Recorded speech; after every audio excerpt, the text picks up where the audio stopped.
Ani Bonjour, Kinuia, Nodin, Indigenous cause, Wukwamikong, Minowa, and the Swakamak and Donjiba, Anishinaabe, King and Donji, Namedo Dam, Anishinaabe and Dao, Ottawa, Minowa, Ojibwe, Minowa, Potawatomi, Minowa, Shaganash and Dao, Kinamagan, Nene, Minowa, Shkabewis and Dao, and some of them not Ashabajik and the Sopa Bonway.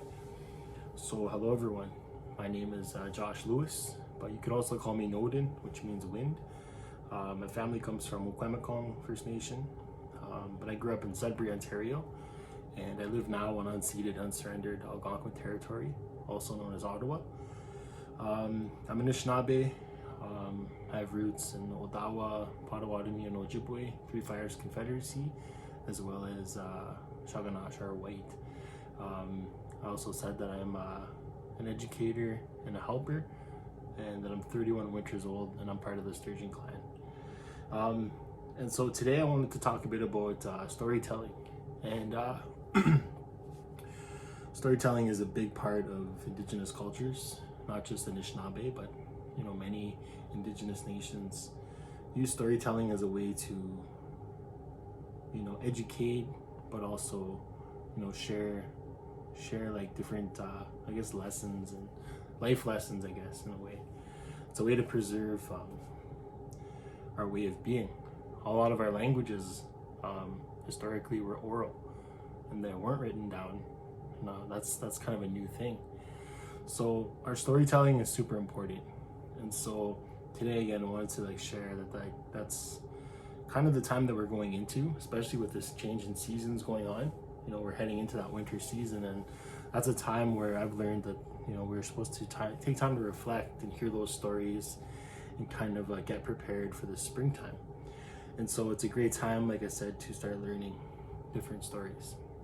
And so today I'm not going to read you a story, but I'm going to kind of share my interpretation of the story. But before I do that, I wanted to talk a bit about this book called the Michomas Book.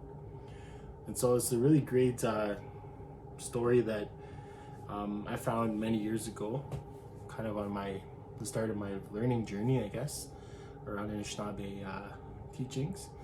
And so this one is written by a fellow named Edward Benton Benet, who is Anishinaabe from Wisconsin, and he's a fish clan. And so he basically started writing our teachings into English, into these stories, because I think that he knew that eventually a lot of Indigenous people were going to be kind of forced into English, because of many historical things that we know about, including like residential schools and things like that, assimilation tactics, right? So I think that he knew that eventually our young people would be reading and communicating in English. And so this book is written in English, but there is a lot of Anishinaabe Moan throughout. And another thing too is that it just kind of introduces us to many different things. And so it talks a bit about the clan system. It talks about the Anishinaabe migration route. It talks a bit about kind of different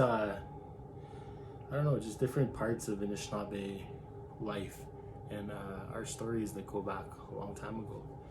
And so the story that I wanted to share with you today is one that I've learned and that I share every now and then, and it's called the story of it's called the Great Flood, but it's connected to Turtle Island as we know today.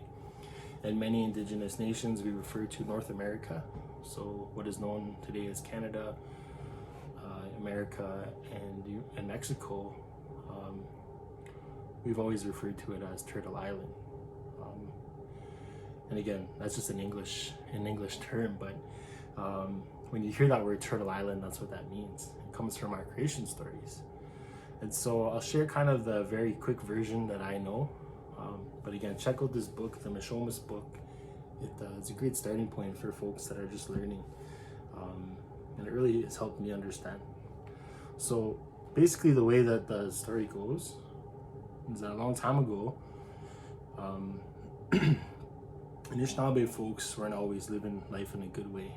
And this is a long time ago, way before Europeans came here. And again, not everyone is always living their life in a good way. And so Gichemanado or Gichemanado, Gichimanatu, however you want to say that, they saw that. They saw what was going on, that Anishinaabeks were not doing what they're supposed to be doing.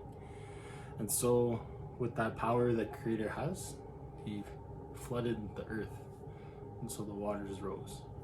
And with that, you know, a lot of living things lost their lives because the water went up.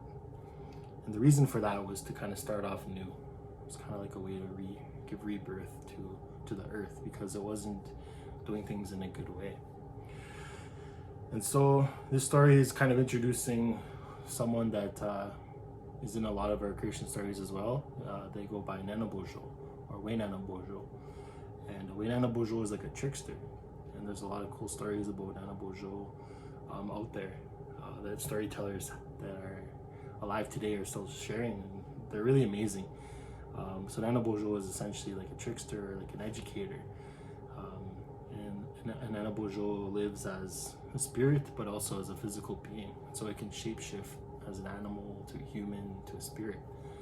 And so within this story, Nanabojo is represented as a man or a person. And when that water rose, a lot of the animals started having to float in the water. And Nanabojo was part of that. And so Nanabojo was in the water, and you know, Nanabojo could only swim for so long. So then Nanabojo found this log. It was this big log that was in the water. And so Nanabojo jumped up onto the log and was sitting there.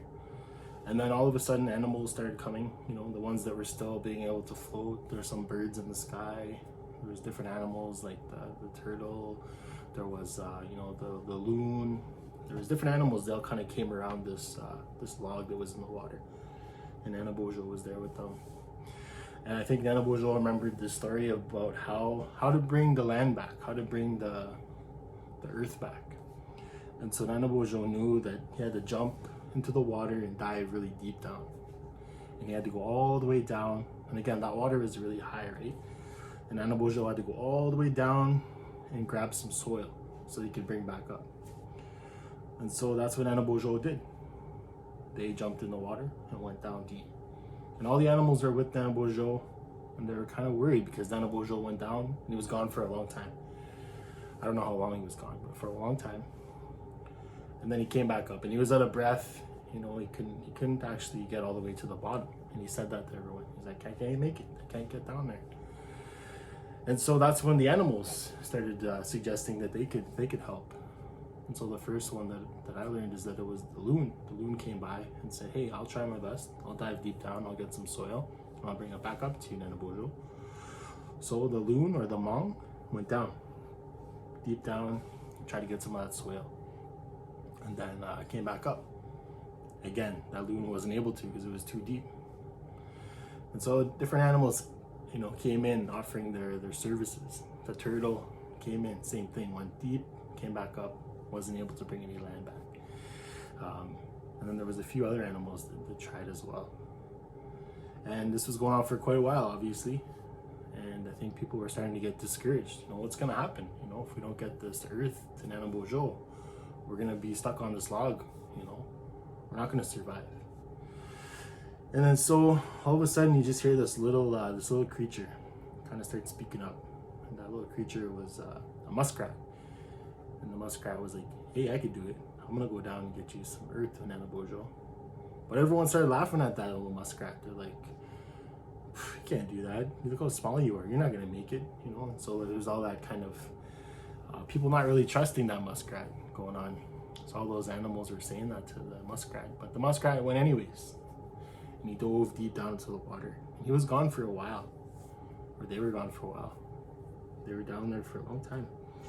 Nanabojo and the other animals were sitting on that log. They were just waiting for that muskrat to come back. And sure enough, they thought maybe he's not going to come back because it was such a long time they waited. And so all of a sudden, there's little bubbles kind of came out of the water, kind of like air bubbles. And then all of a sudden, that muskrat came back to the top. The unfortunate thing is that the muskrat made it back up, and in his hand he did have some of that soil, but the muskrat lost his life because he wasn't able to breathe coming back up. And so everyone, took that time to acknowledge the muskrat and thanked the muskrat for being able to bring that earth back to Nana Bonjour. And so Nana Bonjour then had that earth in his hand that he took from the muskrat, and he needed to do something with it. And so the way I was taught is that when the turtle came in, and the turtle said, put that earth on my back. And so Nana Bonjour, he put the earth on the turtle's back. Boom.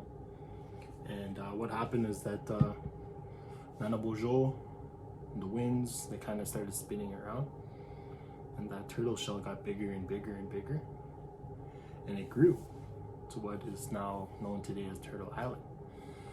And from there, all those animals were able to go back onto that land. And so that's kind of like one of the stories that I've heard about how Turtle Island came to be. It's a creation story that's here longer than Canada has been here, obviously. And so for some people it's just a story, but for many people this is how we got here. And so Indigenous folks in this part of the world have been here for thousands and thousands of years, and so is this story. And so I also want to acknowledge that, from what I've been told, is that like those muskrats have a high regard because of what that muskrat did to bring the earth back to the Nana Bonjour to create Turtle Island. And so that's the story. That's how it goes. It's worded a bit differently in this book, the Michomas Book, like I said, but it really talks about that time of just being reborn. And so, like many of our stories, there's morals behind them, there's teachings behind them. And so whatever teaching you got from that story, that's great. For me, I always think about how important that turtle shell is.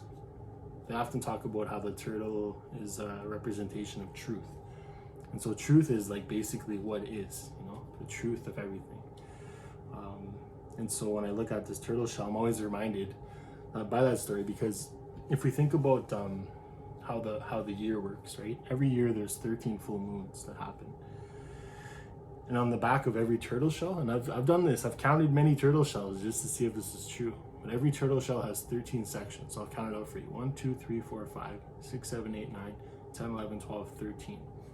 On the back of every turtle shell, you're going to see 13 sections.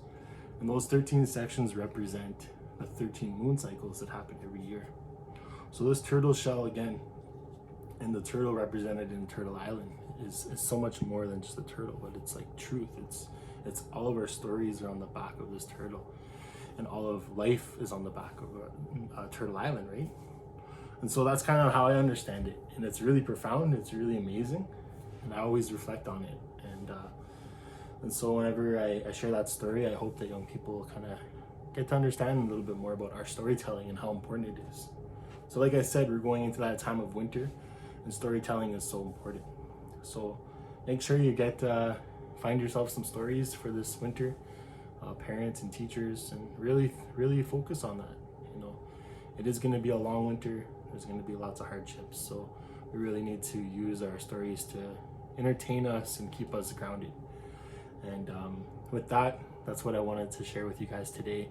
Chimigwech, and Bama Peak Walkman.